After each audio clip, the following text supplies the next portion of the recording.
एक बार फिर से आप सभी का बहुत-बहुत स्वागत है। आज की इस वीडियो में कक्षा 12वीं रसायन शास्त्र जो आपकी अर्धवार्षिक परीक्षा होने वाली है, उसके क्वेश्चंस मैं आपको प्रोवाइड करने वाला हूँ। ठीक है? तो आज हम बात करेंगे 2 नंबर, 3 नंबर और 4 नंबर की क्वेश्चंस की और 5 नंबर की। ठीक है? तो चलिए शुरू करते हैं वीडियो। एक-एक क्वेश्चन आपको काफ़ी ध्यान से देखना है और अच्छी तरीके से आपको इसको तैयार कर लेना है। ठीक है? तो चलिए शुरू करते हैं वीडियो और देखते हैं प्रश्न क्रमांक 5 आपका अणुसंख्यक गुणधर्म से आप क्या समझते हैं? इसके उदाहरण लिखना है। फिर इसके अपना क्या है आपका परासरण दाब क्या है? ठीक है ना? परासरण दाब क्या है? फिर आता है फैराडे का प्रथम नियम।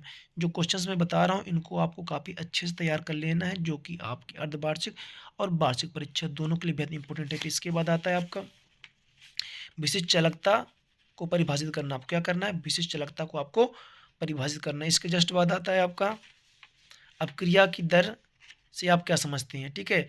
फिर अब अपक्रिया के अर्धायुकाल से आप क्या समझते हैं?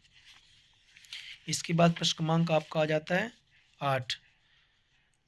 संकुल यौगिक किसे कहते हैं? ठीक है? प्रश्न क्रमांक क्या है आपका कि संकुल यौगिक किसे कहते हैं?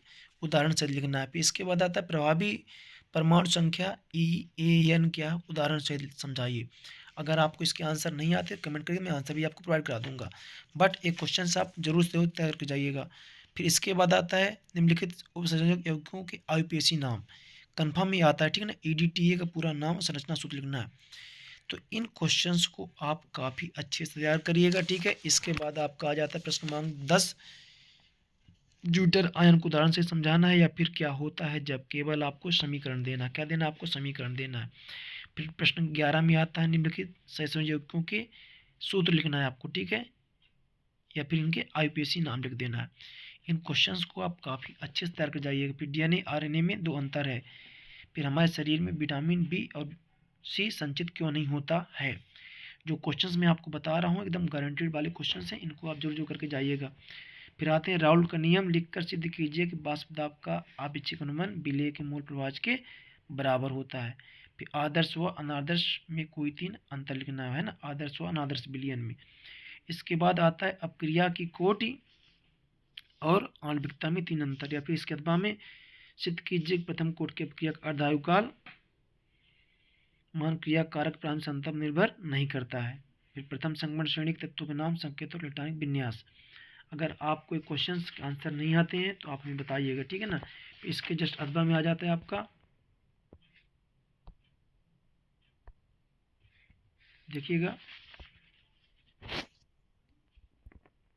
चलिए, लेंथेनाइड और एक्टिनाइड में अंतर क्या बताना आपको? लेंथेनाइड और एक्टिनाइड में अंतर बता देना। फिर आपका आता है इसका अथवा आता है जस्ट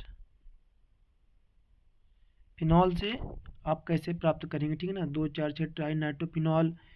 ठीक है? या फिर बेंजीन, आर्थो व पैराक्रिसॉल। फिर 17 नंबर जो आपका आता है निम्नलिखित अभिक्रियाओं को समझाना है। ये पक्का कंफर्म 100% है ना। सेंडमेयर, हुंसडीकर, वुड स्प्लिटिंग अभिक्रिया, फिडल क्राफ्ट। इसी के अथवा में क्या होता है जब। ठीक है? फिर कोल्डास का नियम, इसके 2 अनुप्रयोग लिखना है आपको। इसके बाद आपका जाता है इसके अथवा में विशिष्ट चालकता, तुल्यांकी चालकता और आणविक चालकता का सूत्र एवं इकाई। फिर मानक हाइड्रोजन इलेक्ट्रोड का वर्णन निम्न बिंदुओं पर कीजिए।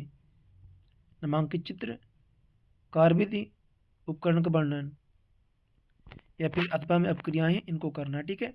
एक क्वेश्चन आप जल्द से जल्द तैयार कर लीजिए। अगर आपके इनको आंसर नहीं आते तो कमेंट करिए तो मैं आंसर प्रोवाइड करा दूंगा। मिलते हैं आपसे अगले वीडियो में फिजिक्स के इंपॉर्टेंट क्वेश्चन के साथ। तब तक चैनल सब्सक्राइब कर लीजिएगा, दोस्तों को भी जरूर शेयर करिएगा।